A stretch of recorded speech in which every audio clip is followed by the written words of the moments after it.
হরে কৃষ্ণ, রাধে রাধে। ননীগোপাল সোনা লীলাকথা চ্যানেলে সবাইকে স্বাগত।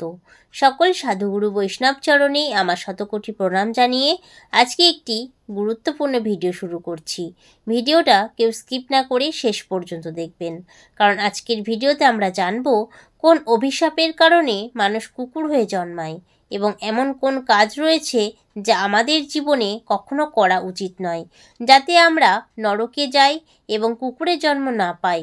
ধর্মগ্রন্থ অনুযায়ী এই পৃথিবীতে প্রত্যেক মানুষের মৃত্যুর পরে তাদের কর্ম অনুযায়ী ভিন্ন যোনিতে জন্মগ্রহণ করতে হয়, কিন্তু কিছু ধর্মগ্রন্থে উল্লেখ রয়েছে যে যারা জীবনে অত্যাধিক পাপ করে তারা এমন এক যোনিতে জন্মগ্রহণ করে যে তারা সারা জীবন দুঃখ কষ্টের মধ্যে দিয়ে জীবন অতিবাহিত করে। আজকের ভিডিওতে আলোচনা করব যেসব কাজ মানুষের করা উচিত নয়, সেই কাজের জন্য মানুষকে কুকুর রূপে জন্মগ্রহণ করতে হয়। একদিন দেবী লক্ষ্মী ভগবান বিষ্ণুর কাছে আসেন, জিজ্ঞাসা করেন, হে প্রভু, যখন আমি আপনাকে দেখতে আসছিলাম তখন পৃথিবীতে একটি কুকুরকে দুঃখময় জীবনযাপন করতে দেখলাম। যেখানে সেখানে তাকে তাড়িয়ে দেওয়া হয় এবং খাবারের জন্য সে এখানে ওখানে ঘুরে বেড়ায়। এই দৃশ্যটি দেখার পর আমার মনে একটি প্রশ্ন জেগেছে। আমি জানতে চাই যে এমন কি পাপ আছে যার কারণে একজন মানুষ কুকুরে জন্ম নিতে হয়। ভগবান বিষ্ণু বলেন, হে দেবী, আমি তোমাকে একটি গল্প বলবো, যা শুনলে তুমি তোমার প্রশ্নের উত্তর পেয়ে যাবে। একসময় শ্রীরাম যখন নিজের সভায় বসেছিলেন তখন তিনি একটি কুকুরের কান্নার আওয়াজ শুনতে পান। সভায় উপস্থিত একজন এসে ওই কুকুরটিকে সেখান থেকে তাড়িয়ে দেন। পরের দিন সেই একই কুকুর আবার একই জায়গায় এসে কান্না শুরু করে। এবারও দ্বাররক্ষী তাকে তাড়িয়ে দেন। তৃতীয় দিন আবার একই ঘটনা ঘটে, কুকুরটি একই জায়গায় এসে কান্না করে। তখন প্রভু শ্রী রামচন্দ্রের মনে প্রশ্ন জাগে যে কেন এই কুকুরটি প্রতিদিন আমার দরবারের বাইরে এসে কান্না করে। তিনি দ্বারপালকে আদেশ দেন ওই কুকুরটিকে সভাকক্ষে নিয়ে আসার জন্য। দ্বারপাল কুকুরটিকে গিয়ে বলেন, প্রভু শ্রীরাম তোমাকে ওনার সভাকক্ষে ডেকেছেন। তখন কুকুরটি বলে, আমার এমন একটি যোনিতে জন্ম হয়েছে যার জন্য মন্দির, রাজপ্রাসাদ, রান্নাঘর এবং গোশালার মতো পবিত্র স্থানে প্রবেশ করতে পারি না। তুমি প্রভু শ্রীরামকে বলো তিনি যেন নিজে আমার কাছে আসেন। দ্বারপাল ওই কুকুরটির কথা প্রভু শ্রীরামকে জানায়। এই কথা শুনে প্রভু শ্রীরাম ওই কুকুরের কাছে যান এবং তাকে জিজ্ঞাসা করেন, তুমি প্রতিদিন আমার দরবারের সামনে এসে কেন কাঁদো? কুকুরটি উত্তর দেয়, হে প্রভু, আমি কোনো অপরাধ করিনি, কিন্তু একজন সন্ন্যাসী আমাকে পাথর মেরে আহত করেছেন, এই জন্য আমার পা ভেঙে গিয়েছে। এই যন্ত্রণার জন্য আমি প্রতিদিন আপনার দরবারের সামনে এসে কাঁদি। কুকুরের যন্ত্রণা দেখে প্রভু শ্রীরামের মনে খুবই দুঃখিত হলেন। তিনি সেই সন্ন্যাসীকে ডেকে পাঠান। সন্ন্যাসী আসার পর শ্রীরামচন্দ্র তাকে প্রশ্ন করেন, তুমি কি সত্যিই এই কুকুরকে পাথর দিয়ে আঘাত করেছ, যার জন্য কুকুরটির পা ভেঙে গিয়েছে, এবং এই নিরীহ প্রাণী কী অপরাধ করেছে? সন্ন্যাসী প্রভু শ্রীরামকে বলেন, আমি ভিক্ষার জন্য পথে যাচ্ছিলাম, তখন এই কুকুর আমার অন্ন ভিক্ষা ছুঁয়ে দেয়। এতে আমার খুব রাগ হয় এবং আমি পাথর তুলে তাকে আঘাত করি। সন্ন্যাসীর কথা শুনে প্রভু শ্রীরাম বলেন, তুমি কি জানো এটি একটি অজ্ঞ প্রাণী? এরা নিজের পেট ভরানোর জন্য এমন কাজ করে। এরা জানে না এমন কি করা উচিত নয়।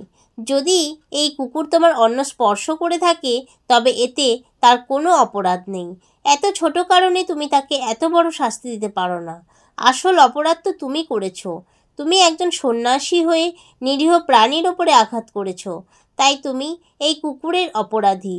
এরপর প্রভু শ্রীরাম কুকুরটিকে বলে, এই সন্ন্যাসী তোমার অপরাধী, তুমি চাইলে তাকে যে শাস্তি দিতে চাও তা দিতে পারো। তখন প্রভু শ্রীরামের কথা শুনে কুকুরটি বলে, হে প্রভু, এই সন্ন্যাসীকে কোনো এক রাজপ্রাসাদের রাজা বানিয়ে দিন। প্রভু শ্রীরাম কুকুরের কথা মতো সন্ন্যাসীকে সুন্দর পোশাক পরিয়ে পালকিতে বসিয়ে এক রাজপ্রাসাদে নিয়ে যান এবং তাকে রাজা হিসাবে প্রতিষ্ঠিত করেন। এটা দেখে সেই সন্ন্যাসী খুবই খুশি হয় এবং ভাবে, সত্যি এই কুকুরটির কোনো জ্ঞান নেই। আমি মেরে তার পা ভেঙে দিয়েছি, অথচ সে আমাকে শাস্তি দেওয়ার পরিবর্তে আমাকে রাজা বানিয়ে দিল। এই ঘটনা দেখে সবাই খুবই অবাক হয়। গ্রামবাসীরা প্রভু শ্রীরামের কাছে গিয়ে জিজ্ঞাসা করে, হে প্রভু, এই কুকুরটি সন্ন্যাসীকে শাস্তি দেওয়ার পরিবর্তে কেন তাকে মহলের রাজা বানিয়ে দিল? গ্রামবাসীদের প্রশ্ন শুনে প্রভু শ্রী রামচন্দ্র বলেন, এই প্রশ্নের উত্তর তোমাদের এই কুকুরটি দিতে পারবে। সবাই ও কুকুরটির কাছে গিয়ে জিজ্ঞাসা করে, তুমি সন্ন্যাসীকে শাস্তি দেওয়ার পরিবর্তে কেন মহলের রাজা বানিয়ে দিলে? কুকুরটি বলে, যারা অন্যায় করে, যারা দরিদ্রকে তাড়িয়ে দেয়, যারা অন্যের সম্পত্তি দখল করে এবং যারা দুর্বলদের ওপর অত্যাচার করে, সেই ব্যক্তি মৃত্যুর পর কুকুর হয়ে জন্ম নেয়। এটা একদম সত্যি, এতে কোনো সন্দেহ নেই। আমি নিজেই পূর্বজন্মে একজন রাজা ছিলাম। আমি গরিবদের ওপর প্রচুর অত্যাচার করতাম, তাদের কষ্টের সম্পদ ছিনিয়ে নিতাম এবং দুর্বলদের ওপর অত্যাচার করতাম। ওই পাপকর্মের জন্যই আমি এই জন্মে কুকুর হয়ে জন্মেছি এবং এখন আমি আমার পাপের ফল ভোগ করছি। আমি ওই সন্ন্যাসীকে রাজা বানিয়েছি যাতে সে আগামী জন্মে কুকুর হয়ে জন্মায় এবং বোঝে যে কুকুরের জীবন কতটা কষ্টের, নিজের পেট ভরানোর জন্য কত মানুষের মার খেতে হয় এবং কত লাঞ্ছনা গঞ্জনা সহ্য করতে হয়। কুকুরের জীবন মোটেও সহজ নয়। এই কথা শোনার পর ভগবান বিষ্ণু মা লক্ষ্মীকে বলেন, এই পৃথিবীতে এমন অনেক মানুষ আছে যারা তাদের পাপ মোচন করার জন্য গঙ্গায় যায়, কিন্তু ফিরে এসে আবার পাপ করতে শুরু করে। তখন মা লক্ষ্মী বলেন, প্রভু, গঙ্গা জলে কি পাপ ধুয়ে যায় না? ভগবান হেসে বলেন, গঙ্গার জলে সেই পাপ ধুয়ে যায় যা অজান্তে করা হয়, কিন্তু ইচ্ছাকৃতভাবে করা পাপ কখনোই ধুয়ে যায় না।